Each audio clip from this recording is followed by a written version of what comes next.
Agora vamos à análise política da semana com Alexandre Garcia. Olá, Alexandre, como você vê esta semana? Qual o destaque na política brasileira?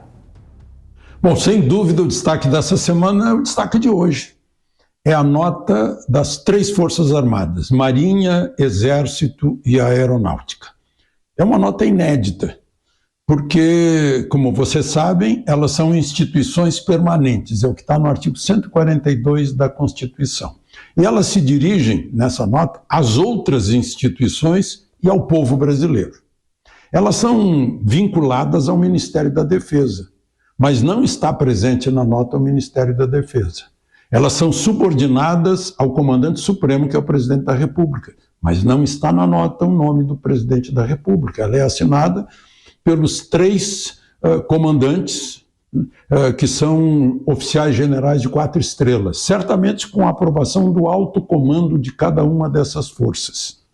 Mas é inédito, porque elas se dirigem diretamente ao povo e às instituições, na defesa das liberdades, do devido processo legal, da Constituição, principalmente da liberdade de manifestação e expressão do pensamento. Agora, eu vou entrar em detalhes disso lá no final. Vou deixar o mais importante para o final. Antes, eu quero falar de outros fatos desta semana. E que outros fatos da semana você destaca, Alexandre? Certamente o início do processo de transição. Pois é, já começou a transição, o trabalho de transição em Brasília, e já decepcionou muita gente. Henrique Meirelles, por exemplo, que já foi presidente do Banco Central, estava cotado por um cargo econômico no Ministério. Deu uma palestra ontem e disse que Lula está indo na direção Dilma, né? E disse que não contem comigo, está caindo fora, desejando boa sorte, mas que está pessimista. O mesmo aconteceu com outro ex-presidente do Banco Central, Armínio Fraga, que estava apoiando, né? E agora já está saindo, né? Certamente por causa desse desequilíbrio fiscal, né? Previsto aí, porque o futuro presidente está trabalhando com a ajuda de Renan Calheiros, que já foi ao TCU, para ver se não precisava, não iam considerar pedalada, né? Porque eles estão querendo, agora precisa de uma reforma urgente, urgentíssima na Constituição para furar o teto de gastos, que foi a regra de ouro da economia, do equilíbrio das contas públicas. Lula se refere ao tal teto de gastos, que vem esse equilíbrio fiscal aí para sofrimento do povo. Certamente ele sabe que quando há desequilíbrio fiscal, há sofrimento do povo por causa da inflação, porque provoca a inflação. E aí o dinheiro que está no bolso do povo se desvaloriza, chega no fim do mês vale menos, né?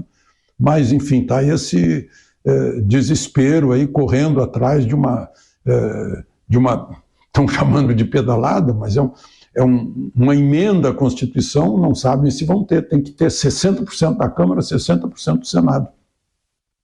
É uma questão que, bom, além disso, né, por causa dessas declarações de Lula, o mercado despencou, a bolsa despencou, o dólar subiu, né, os investimentos pararam, estão esperando para saber o que vai acontecer, mas não é só a área do chamado mercado, que é o mercado de capitais, mercado de câmbio, mercado financeiro, os investimentos, não é apenas isso, o agro também está assustado, né, com a volta de invasões, talvez, estão falando em nomes como Boulos, Stedley para ministério, Marina Silva, que já foi ministra do Meio Ambiente, né?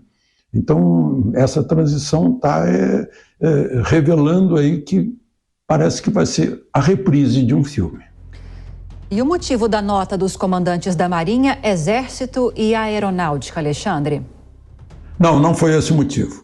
O motivo é essa agressão que temos visto às liberdades, aos direitos, ao devido processo legal, à Constituição, imposição de censura, né?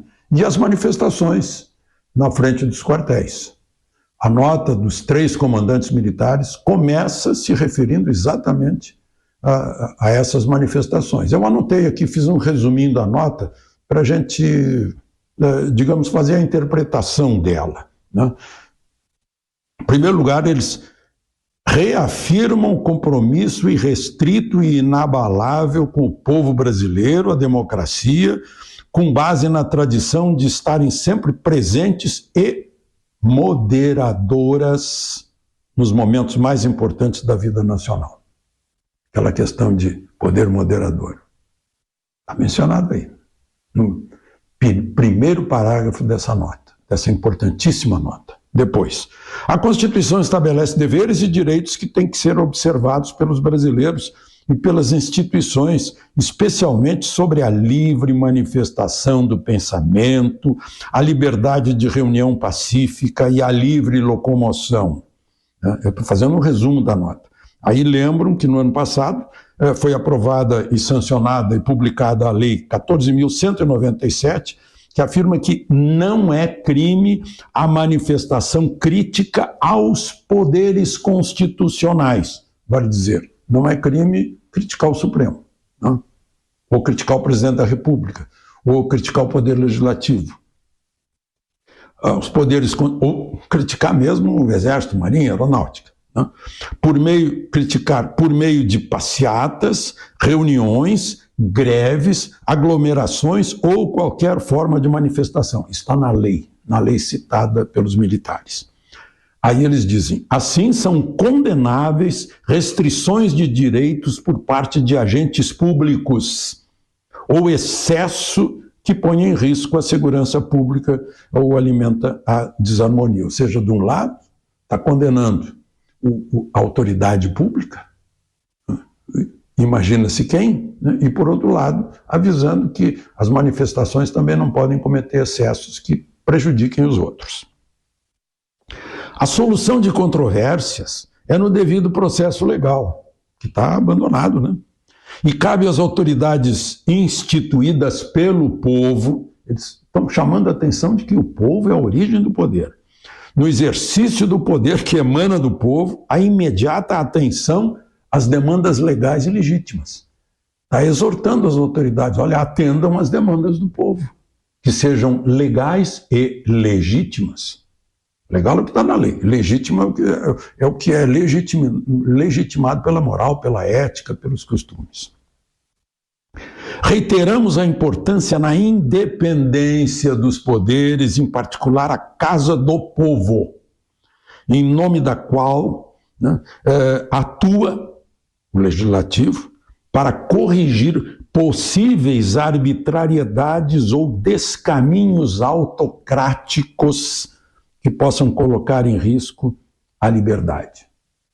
Aí só faltou botar o nome. Né? E onde?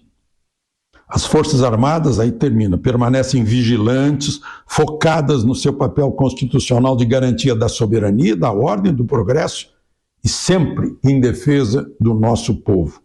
Mais uma vez, lembrando que está em defesa do povo. Né? Temos primado pela legalidade, legitimidade, estabilidade, com foco na missão de fé no Brasil e em seu pacífico e admirável povo.